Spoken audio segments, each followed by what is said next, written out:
Today I'm going to be making a very, very bold claim. My name is RZFL, and today I'm going to be listing why the Cleveland Browns will make it to the 2019 NFL playoffs. Now, you may be surprised on how much talent they actually have on their team. I'm going to be taking their draft picks, their current team, and then free agency and combining it into one. So let's get into it. I'm going to be starting with their offense and what I think they should do. Now, clearly, on their entire team, they need to fix the problems. They need a guard, a tackle, corners and safeties, a quarterback, and a running back. Now, first we're going to address the quarterback. Honestly, they should not draft a quarterback, or if they do, draft one in the later rounds. Right now, they have DeShone Kizer, who's a perfectly good backup quarterback and can learn a lot from Kirk Cousins. Yes, I think the Browns should easily just go out and get Kirk Cousins right now. They have the money to pay him, and I easily think they should. Kirk Cousins would be a perfect fit on the Browns, and I'll list why in a bit with the wide receiving core. Kirk Cousins has an accomplished three good years under his belt, would be a perfect mentor to DeShone Kizer, and honestly, Kizer is not that bad. He made a lot of rookie mistakes, and he had some really bad games. But he's shown his potential. He played great against Week 1 against the Steelers. He had some good games. That's why you don't draft the quarterback. Now here we go into their second problem, their offensive line.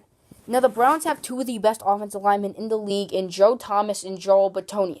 Yet their offensive line looked absolutely like trash this past season because of the absence of Joe Thomas because of a torn bicep and Sean Coleman. They easily fix these two problems as Joe Thomas will be healthy next year. They add a solid offensive lineman like Mike McGlinchey out of Notre Dame, and this problem's easily resolved. Okay, now I'm going to be going over what they should do with picks number 1 and 4 in the draft, addressing the offensive line issue, the running back issue, and the defensive back issue, which I'll talk about the defense in a little bit. But what they should do is draft Minkah Fitzpatrick, no matter what, with one of those picks, and then take Saqaun Barkley, or take Mike McGlinchey with 1 and 4. Then if they take Mike McGlinchey in a later round, you either get Bryce Love or Rashard Penny.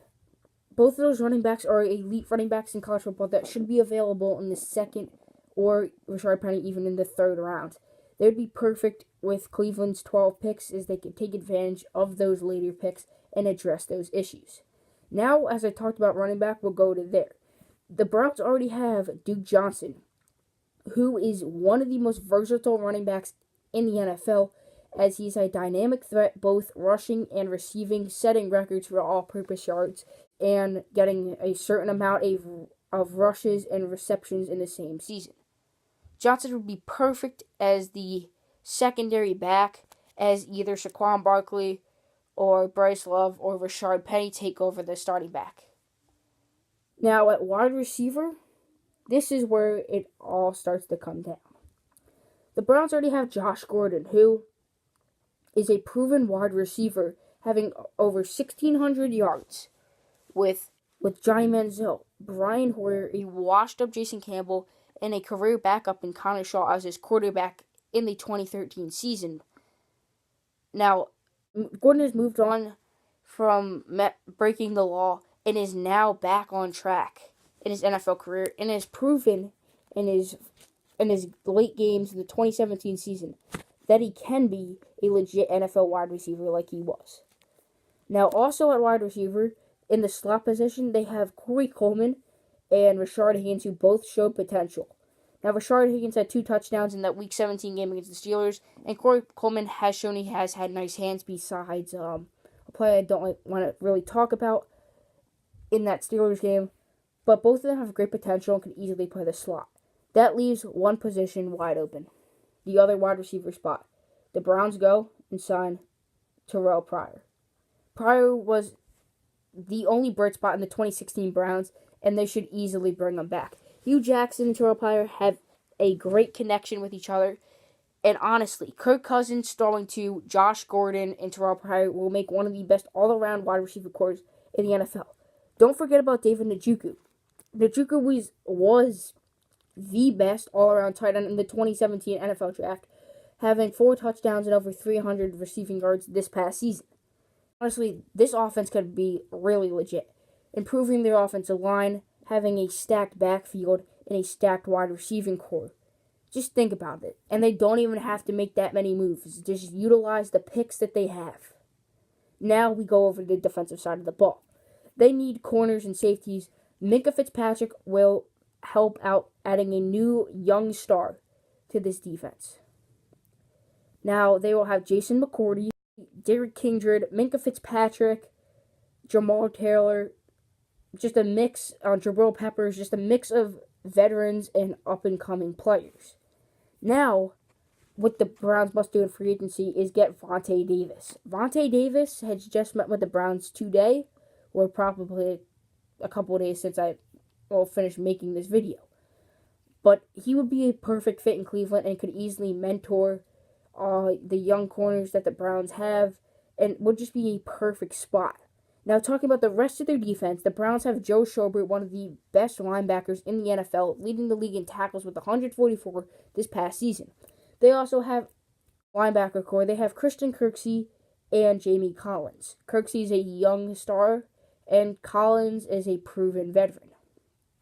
On the defensive line, they have 2017 rookies Caleb Brantley and a pick that the Browns actually got right, Myles Garrett. They also have Larry Aubin, I can't pronounce his name, but they have him that they just drafted this year as well. They also have Emmanuel Ogbah, Carl Nassib, and they have a lot of weapons that they could bring forward on that defensive line. A lot of young players that have a lot of potential. Now this is where we put it all together. And when we put it all together, this sounds a lot like a current NFL team right now. This sounds exactly like the Jacksonville Jaguars.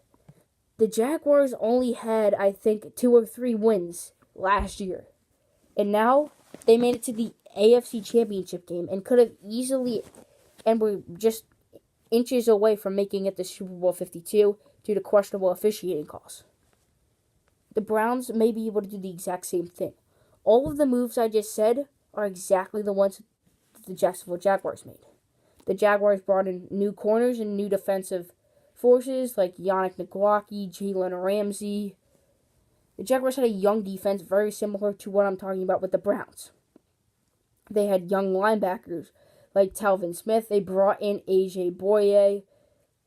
Bringing Vontae Davis would be similar. I know Vontae Davis isn't very comparable to A.J. Boye in play style right now. But then also up on that line, they had Yannick Ngakoue. Myles Garrett could easily be just as good of a force as him. Now, same thing though. At wide, they already Blake Bortles improved his play, but at wide receiver they had playmakers there, and they brought in a new rookie running back. Could the Browns do the same? And could the Browns make it to the playoffs? Now, I don't expect them to make it to the playoffs right away, but by the 2019 season, I see the Browns in the playoffs. Also, due to a rotting AFC North with Big Ben about to retire and mediocre quarterbacks in Joe Flacco and Andy Dalton, I see this division up for grabs. Thank you guys for watching. This is RZFL, the man, the myth, the squeaker. If you guys like videos like this, please make sure to leave a like and subscribe. And I'm signing off. Bye, guys.